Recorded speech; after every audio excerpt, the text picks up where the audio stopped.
Bueno, la propuesta del trabajo es exponer una idea que se ha gestado durante 40 años. El currículum tiene 5 años perdidos. Esto debió ser presentado hace 5 años, pero por algunas circunstancias ha quedado en una pausa y ahora sale a la luz.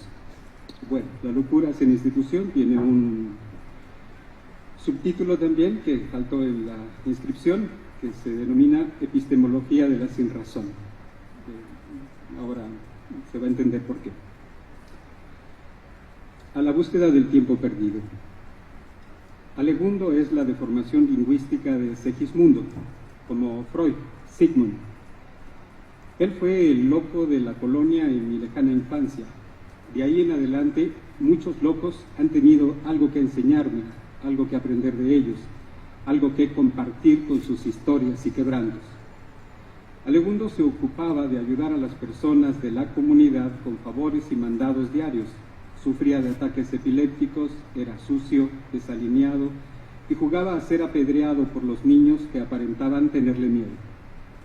Todos sabíamos que era solo un juego de miedos simulados, el acto teatral de la comunidad, un simulacro entre todos para refrendar el mito colectivo al miedo de estar loco. Porque estar o ser un loco era un límite, un lugar sagrado, un misterio que había que respetar, algo luminoso y divino al mismo tiempo. De cualquier forma, Alegundo sufría no solo por su epilepsia, sino por su desolación crónica en la que se confrontaba al no saber cómo estar entre los cuerdos, las personas de razón. A lo largo de mi vida profesional me he topado con muchos locos en el camino que me han interrogado sobre la locura, las instituciones de la locura y las formas de entender al loco. Franco Basaglia estuvo en México en los años 70 por lo menos 2 veces y después de visitar algún pueblo de Morelos pudo equiparar la pobreza de los indígenas en las calles con la condición de los locos en los hospitales psiquiátricos. La desolación, la desesperanza, la búsqueda inútil de un camino para salir de la pobreza y la locura normalizada en el abandono, la injusticia, la crueldad cotidiana de la sinrazón por las personas de razón. A mi puerta como terapeuta han llegado otros locos similares a Alegundo, el loco de mi infancia. Jesucristo de Nazaret, Pinocho extraviado, Elvis Presley, un general militar, un cerebro intoxicado, una estrella cinematográfica, un torturado cibernéticamente, un hombre computadora, una dama saboteada por las redes sociales. Todos estos locos, en su momento, me han pedido que los acompañe a buscar algo que desde hace mucho buscan. Un reino perdido, una madre extraviada, una familia olvidada en alguna parte, una canción sin melodía, una voz extinta, una mujer amada a lo lejos, como Dulcinea, un hijo en proyecto, algo, siempre algo. El loco busca algo y a veces, muy pocas por desgracia, busca quien lo acompañe, porque prefiere andar solo. El rostro de la locura es la soledad con la propia verdad que aprisiona. El loco, según mi experiencia, es el portador de una verdad que lo atormenta y que busca en las muestras de su sinrazón una manera de expresarlo. La sinrazón del loco es un modo de saber, una forma de producir conocimiento, un estilo de ser en el mundo. En suma, la forma de ser un loco es la expresión de una epistemología que nos interroga incesantemente a los que creemos ser personas de razón y estar cuerdos. Es prudente aclarar a estas alturas 2 premisas de inicio en mi experiencia aciaga con la locura. 1, porque con eso vamos a cerrar. La locura es irreductible a la noción clásica de psicosis. 2. La locura es una verdad no dicha en busca de su palabra silenciada a la que hay que volver cuantas veces sea necesario. Entramos ahora. La epistemología de la sinrazón. La locura sin institución es una propuesta conceptual que analiza la violencia social de las instituciones modernas y la forma en que la locura sigue produciendo sufrimiento psíquico y malestar social aún en los nuevos dispositivos de tratamiento modernos. La locura en la posmodernidad es tratada en una sociedad individualizada con sus efectos colaterales correspondientes.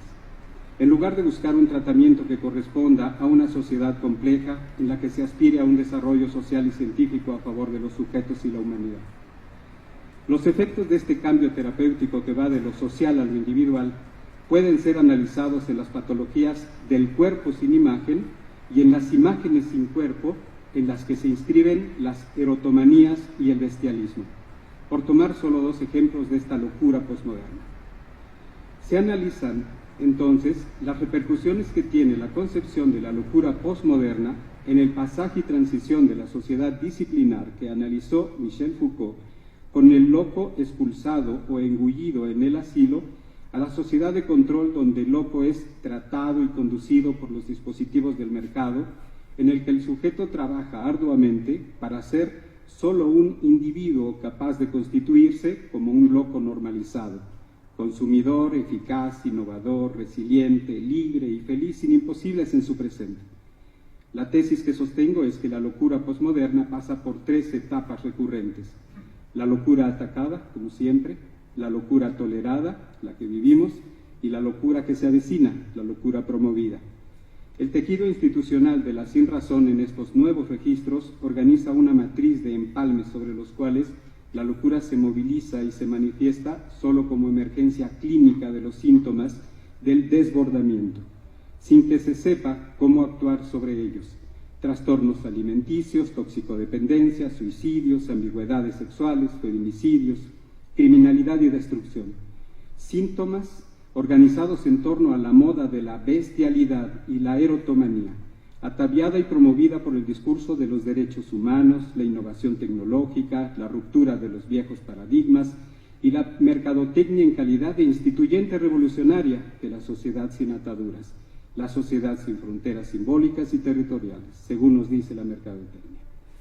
La locura sin instituciones, en suma, el producto de una investigación en curso que sintetiza la experiencia profesional con la locura y los fenómenos de desviación social por más de 40 años, que he realizado en diferentes escenarios institucionales, públicos, privados y de la sociedad civil, con lo que antaño se conocía como niños de calle, bandas juveniles, fármacodependientes, adolescentes suicidas, delincuentes, presidiarios, prostíbulos, mujeres víctimas de violencia de género, psicóticos recluidos, locos indigentes y personas en cuadros psicóticos severos. La mirada de esta experiencia se ha realizado en diferentes escenarios terapéuticos: el consultorio, la calle, los grupos formales e informales, los internados, las casas de medio camino, el hospital psiquiátrico, las residencias terapéuticas, la cárcel, los anexos para adictos, los centros comunitarios, el asilo, las parroquias, las cantinas, las escuelas, las oficinas, el contexto familiar, las universidades, los centros de formación de todo tipo, los edificios gubernamentales que dirigen programas, las empresas privadas donde se venden mercancías y principalmente una mirada desde la óptica de la comunidad terapéutica como método de investigación y tratamiento. Un largo camino que va de la locura en la anormalidad del manicomio a la locura en la normalidad de los escenarios domésticos. Esa es la tesis. Este es el punto de partida de un camino que nos lleva de la distinción que el loco imprimía en la sociedad disciplinar a la locura habitual en la indiferenciación de la sociedad de control, es decir, el loco normalizado y promovido por las instituciones modernas donde todo es igual para todos, locos y cuerdos. El sujeto de la locura. Una de las formas de violencia simbólica recurrentes en la clínica contemporánea es la que se manifiesta en las expresiones diversas de la locura posmoderna. Locura desenfrenada que se traduce en violencia real contra los individuos desvinculados, fragmentados y desilvanados de un origen social y cultural, es decir, sujetos sin historia. La locura desenfrenada en sus bordes puede reconocerse únicamente en sus síntomas irreversibles, en tanto urgencia mórbida o mortífera, pero no como anomalía sintomática en proceso o en el desorden de una estructura psíquica del sujeto, es decir, un sujeto sin historia y sin cultura. La locura solo es vista cuando llega al desquiciamiento, la emergencia, el desborde, la urgencia, el accidente, la angustia del quiebre emocional o del crimen manifiesto. En ese individuo accidentado, con huellas en su cuerpo y su mente, el sujeto ahistórico, individualizado y atomizado, emerge como un yo ideal del sujeto posmoderno, la bestialidad en sus diferentes formas expresivas, anomalía que antepone la deformación corporal como modelo en el lugar del ideal del yo, con diferentes modalidades de goce, autoflagelación, sadismo, tendencias suicidas, anorgasmias disfrazadas de erotomanía masificada. Esta forma del sujeto normal y razonable ejemplifica la prevalencia subjetiva de una erótica con la muerte real o imaginaria que no puede acceder a la simbolización del corte y la falta, o que ejemplifica la imposibilidad de la angustia en el sujeto de la posmodernidad. Su alivio manifiesto es que todo sea posible con rumbo a la felicidad, con orientación a la compra de todos los días, o con la compra especial de fin de semana. La locura se ha vuelto asintomática en la subjetividad cotidiana de los sujetos y en el estilo de vida egosintónico que pregona un culto al cuerpo sin imagen, sin diferencia sexual y sin sexuación. Condición que produce el anamorfismo como síntoma en la clínica contemporánea, un malestar en el cuerpo que se gesta a partir de la promoción de un cierto goce en la figura del cuerpo artificial de agencia, gimnasios, estéticas, quirófanos de cirugías plásticas, tiendas de tatuajes, ropa a la moda, modificadores corporales, se les dice ahora a los modernos brujos. El sujeto no se hace en el devenir psíquico de los acontecimientos de la vida, sino en los catálogos de la estética o la barbería, donde se aconseja sobre el nacimiento, el matrimonio o la muerte. Las tres condiciones fundamentales de la vida personal y social del sujeto histórico. La locura queda encapsulada en una concepción del cuerpo anamórfico y asexuado, cuerpo construido en la creencia, en la opinión, la actitud moldeable en el laboratorio, en las imágenes vacías o clonadas del cuerpo artificial y plástico. Cuerpo construido, reconstruido y transformado en el modelo real de una idealización patológica, porque ahí donde debería prevalecer un lugar para la duda y la subjetivación a partir del conflicto psíquico de quien se pregunta ¿quién soy?, aparece un individuo preestablecido que se moldea con lo que él cree ser, ya a partir de una imagen establecida con anterioridad para ser una imagen reproducida con identificación directa. Yo soy así.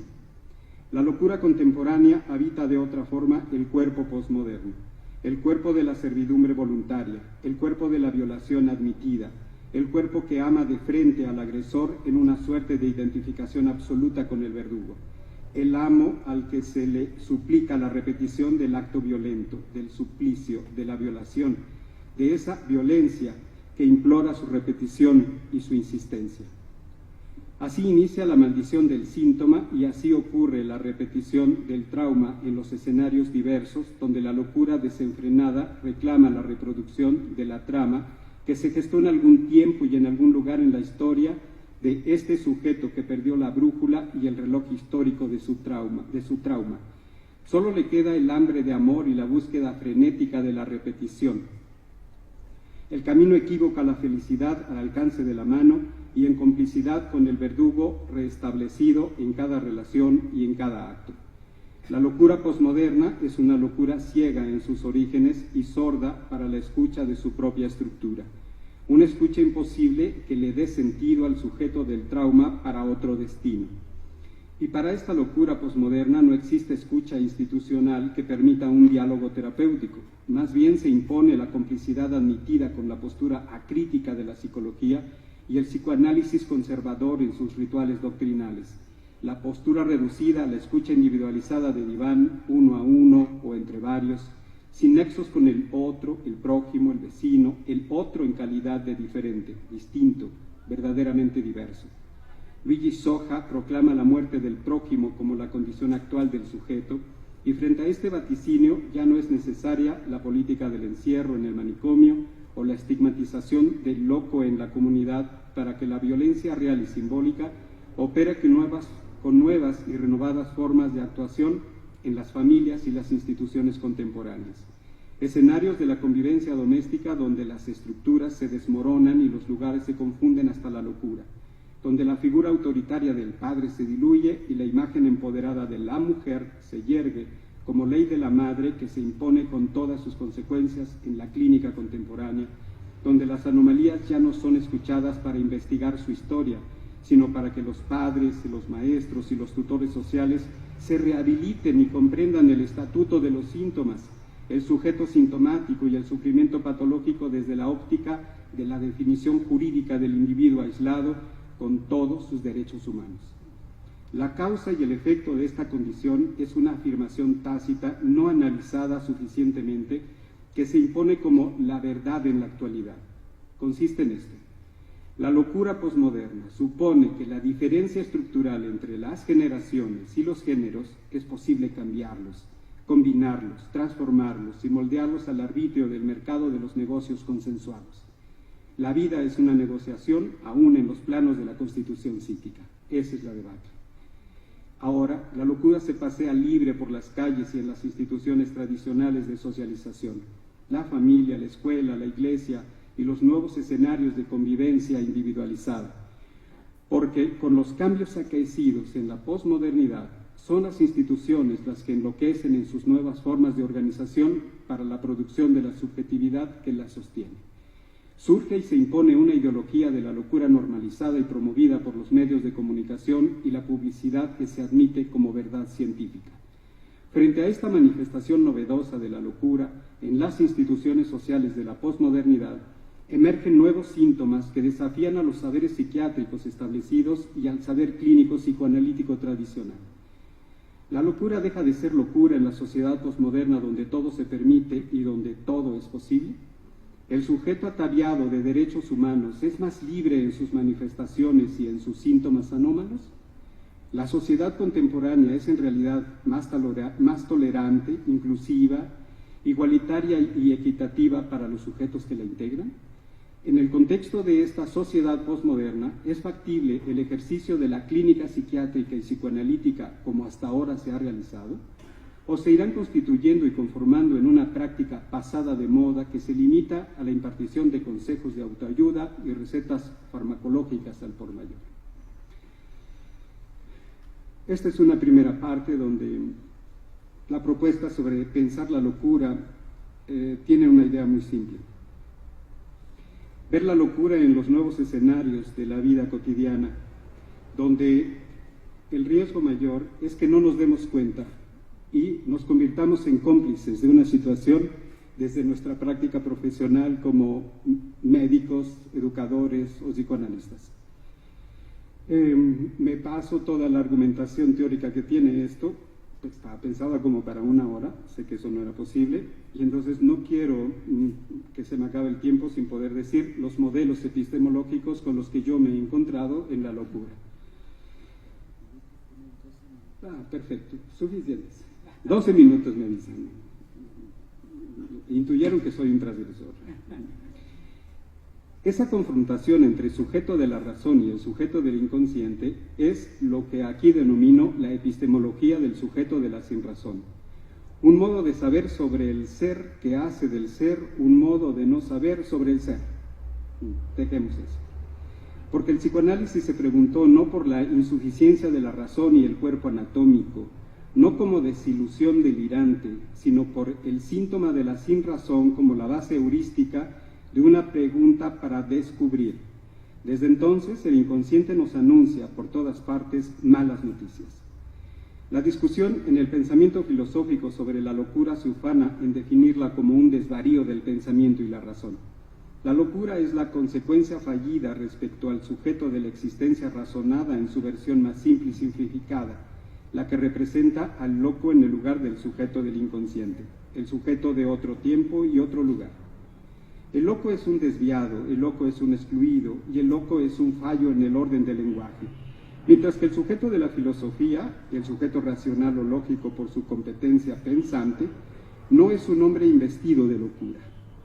Posee la conciencia, usa el lenguaje y organiza simbólicamente el mundo que lo habita. Pero, por lo que hemos descrito anteriormente, la pregunta clave sobre la locura es la siguiente. ¿Qué es primero? ¿La normalidad o la anormalidad en el orden simbólico de la sociedad pensante? Yo no lo sé.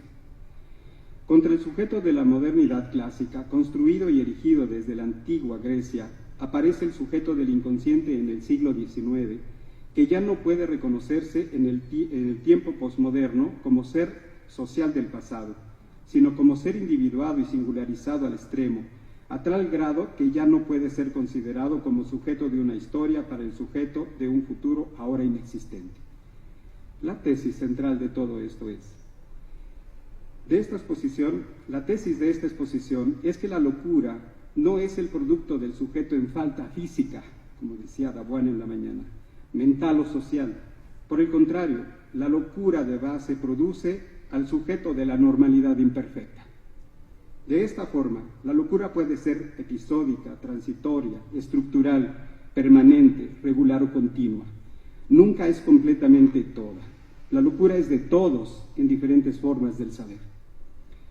En el recorrido de esta falla histórica en la negación de un contexto cultural y una estructura simbólica, en la elisión de la constitución psíquica del sujeto, este puede desembocar en una estructura neurótica si bien le va, porque las condiciones actuales favorecen más una producción mayoritaria de sujetos perversos y psicóticos, sin que se los pueda reconocer en el camino, y esto es lo grave. Porque el sujeto posmoderno es un sujeto sin falta, un asujeto, un sujeto sin gravedad, un sujeto sin padre, un sujeto hambriento de amor, un sujeto que juega a ser feliz deformando su origen a la voluntad de su propia servidumbre, sin poder reconocer al amo al que sirve. Me paso a los modelos epistemológicos de la locura con los que yo me he encontrado para poderlos describir. El modelo socrático de la locura. Como ejemplo de esta versión sobre la locura tenemos al místico que vive su éxtasis en la figura del frenético pasional. El loco del pensamiento puro que delira en su castillo de pensamiento sin contraste, ensimismado con la elocuencia ingrávida de la razón pura, de una lógica formal que todo lo puede en el encierro propio de las verdades acabadas mediante las interrogantes eternas. La duda obsesiva del que nada sabe porque lo sabe todo en la certeza de su hipomanía. A este loco socrático el cuerpo no le importa porque es la evidencia de la estulticia, la muestra de la sinrazón que es banalidad pura convertida en materia espuria. Por eso se abandona en los andrajos de la miseria mundana y en el desdén por el presente. Los locos socráticos se resguardan en los salones de clase creyendo que acompañan a los discípulos de una razón centrada en la producción del saber puro y de la libertad de pensamiento, hasta que la verdad emerge para recordarles que la jubilación testifica su esclavitud a un horario, a un sueldo, a un vasallaje voluntario frente al poder y al amo. Jesucristo de Nazaret, uno de mis tantos locos, que me visitó hace algunos años, era de estos locos socráticos cargando con la verdad entre sus manos en bolsas de papeles que imaginaba eran sus sagradas escrituras. Loco en busca de recuperar el reino perdido para restaurar su credo y su doctrina, porque la verdad en la palabra asumida como cuerpo de verdad de estos locos socráticos se convierte en la razón de ser del saber que encarnan. Su delirio es la prueba de realidad donde se simboliza ese pedazo de historia en la que se condensa la estructura de su gran historia. Esa historia que con un poco de tiempo se puede recuperar en el tiempo. En la historia de la realidad de Jesús de Nazaret, el quiebre de la razón se había producido por el incendio de la parroquia donde trabajaba y en la cual tal vez algo había tenido que ver con la verdad del incendio. Por lo pronto, la locura cargaba con una culpa, una sentencia, una verdad y un desenlace. La última vez que Jesús de Nazaret fue a visitarnos a la institución fue para dejar los papeles que para él eran sus sagradas escrituras. Todavía no sabemos qué ha pasado con él. El modelo platónico de la locura. Los idealistas platónicos sueñan que las utopías son todavía posibles y luchan por una causa, un ideal que simula amor al prójimo, adhesión a la humanidad. Estos mesías de la esperanza trasnochada suponen que la divinidad solo queda en ellos y que su modalidad de saber los salva junto a otros con los que trabajan o conviven.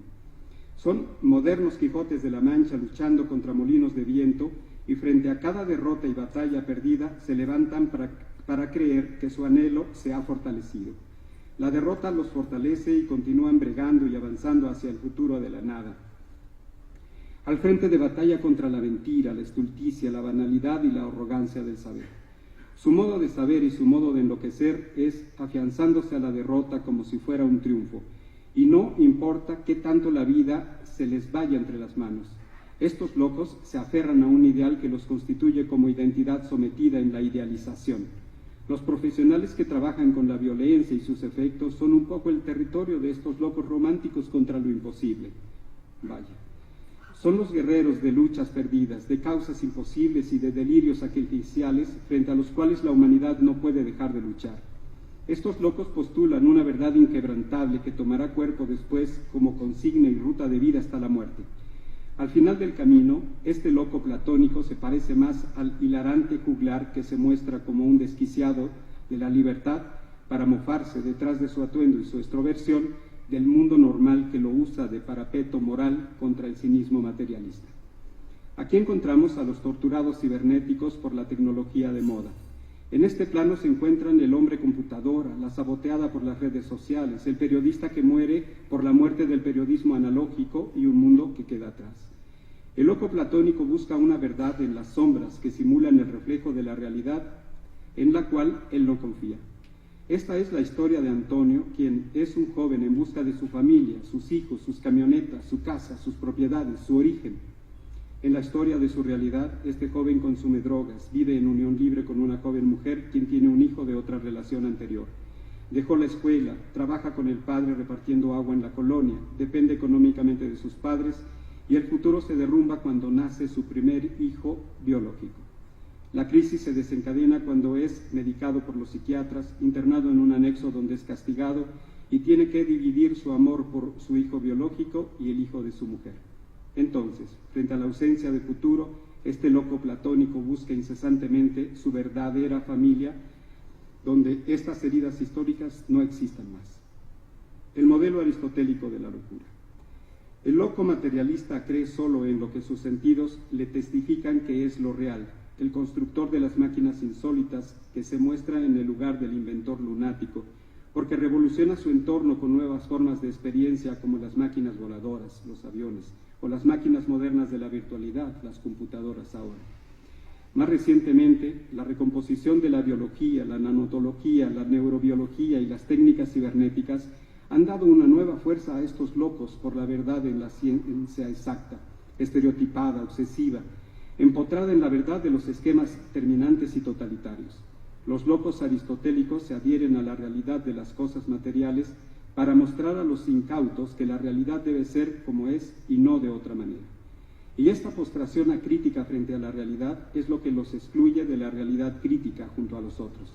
El contacto humano crea problemas cada vez más severos porque la sensibilidad humana causa furor y asco. Tal vez por eso algunos prefieren las fórmulas para describir las relaciones entre los sujetos, el grafo del deseo y esas cosas. El modo de saber y enloquecer de estos locos enseña la regularidad de las cosas y la continuidad de los objetos que organizan la realidad matemática de las cosas a costa de ellos como sujetos pensantes. Esta es la historia de Luis Enrique, que desde el nombre lleva la división entre el deseo de su madre y la sentencia de su padre. Su existencia es un error, un estorbo, una desgracia, un designio para que él asuma la disciplina del designio de la itinerancia, huir, desaparecer, caminar como vagabundo por las carreteras de México hasta la frontera del norte y del sur. Luis Enrique es una máquina exacta que sale a investigar la realidad de las sensaciones que la realidad le pone a prueba. 5 minutos. Cuando habla con el terapeuta, le causa sonrisas el saber de los psicólogos porque todo es subjetividad, emociones, y eso no cuenta para la ciencia, son solo palabras que se prestan para el error, pero él no puede fallar. Por eso huye, sale a investigar la realidad posible, la existencia controlable y manipulable. El quiebre de este joven ocurre cuando los padres lo mandan de visita a Estados Unidos como una de tantas veces en que es expulsado de casa, excluido de manera simulada y rechazado desde su origen. Como este joven mecanizado, existen muchos otros locos genios en las ciencias exactas que, sin embargo, tienen mucho miedo al contacto humano, a las sensaciones, las emociones, los afectos, los sentimientos por el otro, que cuando se desatan ya no tienen remedio. Así ocurrió con Juan, que enloquece cuando inicia su vida amorosa y sexual con una mujer transgénero. la que le rompe la representación del orden simbólico. El delirio se apodera de él y todo se vuelve un caos y él mismo se vuelve un niño que necesita regresar al vientre de su madre. Solo ella lo puede salvar. Suplica ser internado en el manicomio, ser castigado por la afrenta de amar a una mujer tan imperfecta, tan irreal, tan sorprendente. Juan tuvo suerte porque su conocimiento de farmacología le permitió regular el tratamiento farmacológico que los psiquiatras le prescribieron. Tuvo la fuerza de pelear con su padre y lograr su autonomía emotiva. Pero lo más importante, rescatar sus documentos de identidad y llevarlos a resguardo a la institución donde lo conocimos. Porque la principal liberación de la locura en su delirio era la separación de su madre, de quien se sintió amenazado por haberla traicionado con aquella mujer imperfecta. La última vez que lo vi regresó por sus documentos de identidad. Ya no toma medicamentos, se iba a titular por fin. Entraría a la maestría con un matrimonio de investigadores que trabajan juntos. Ya no sueña con juntar a sus padres divorciados y me muestra sus pies para que vea que sus calcetines ahora sí son de un mismo modelo, afines y simétricos, como la realidad de sus saberes aristotélicos. Habíamos descifrado su necesidad de llevar calcetines dimórficos, desiguales e irregulares. El último modelo y cierro. El modelo nihilista de la locura, la nada de Diógenes. El poeta loco es Diógenes, que inventa con palabras un lenguaje distinto para descifrar las emociones que solo el artista puede descifrar. El loco es el otro que habita toda posibilidad humana. Es el eslogan de que todos somos locos y que a todos nos fascina.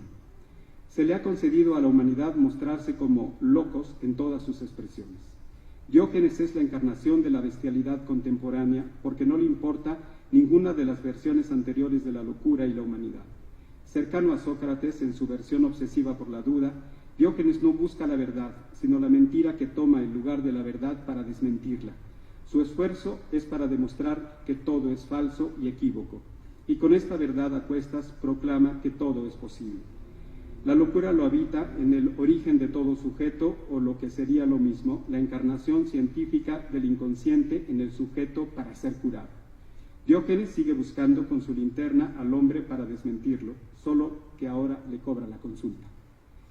La mirada salvaje de las pulsiones, las versiones cínicas de la destrucción propia y de los otros, es la mirada predominante de Diógenes en la actualidad, donde nada importa, porque la nada se ha convertido en una cosa palpable.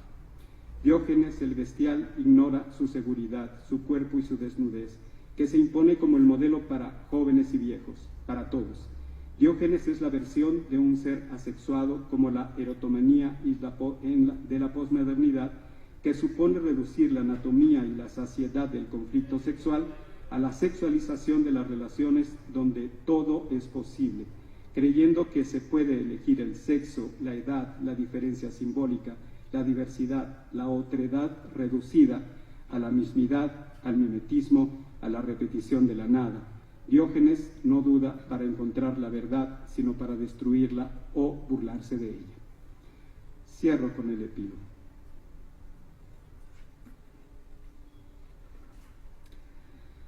Postdata obligada. Conocí también hace 30 años a Elvis Presley, internado en una comunidad terapéutica por problemas de drogas y esquizofrenia, diagnosticada y promovida, no lo sé. Era un adulto de 45 años que parecía de 65, avejentado, taciturno, cansado, lerdo, entristecido y resignado a su condición de loco en la institución de la locura. Recuerdo que al terminar la comida en la comunidad terapéutica, los jóvenes limpiaban la casa, la restauraban, la organizaban en torno a la limpieza y el orden. El ritual de casi todos los días era la expresión de alegría de Elvis Presley, que cantaba a voz en cuello mientras barría el patio con una escoba a la que tomaba por guitarra. Yo no soy un rebelde sin causa, ni tampoco un desenfrenado. Yo lo único que quiero es... Y así cantaban todos. Elvis Presley ha sido uno de mis principales maestros sobre la locura y la tarea que me ha dejado desde hace 30 años todavía no la he terminado y no sé si la terminaré algún día o la termine bien. Un buen día, una compañera de la comunidad organizó una actividad artística con los jóvenes residentes en el que Elvis participó con sus dificultades motoras y mentales para comprender lo que queríamos decirle. La actividad consistía en realizar una máscara de cartón, inventar una historia y representarla como una escena de teatro. Cuando tocó el turno de Elvis, con su atuendo mal hecho y su máscara de cartón deformada, Elvis habló detrás de su máscara con cordura, con otra voz que no conocíamos en la comunidad. Dijo su verdadero nombre, se lamentó de su locura, su imposibilidad por no poder regresar de su prisión desde las sombras profundas del sufrimiento, y lamentó haber rechazado todo lo que tuvo a su disposición cuando era joven. La escena conmovió a toda la comunidad de jóvenes que lo escucharon atónitos, y veía cómo, al terminar su escena, regresaba poco a poco a su lugar designado. Todos reaccionaron al sufrimiento de Elvis, quien después de la escenificación volvió a su papel de loco, de enfermo mental, a su rincón de silencio programado. La palabra que falta en la verdad dicha, para ser dicha, es la ocasión para escuchar al loco como reza el psicoanálisis, sí, pero es más que eso. El loco representa una verdad que debe ser vista, sentida, palpada, experimentada profundamente para saber que la historia, la pequeña y la grande, habita ahí donde menos nos imaginamos. Muchas gracias.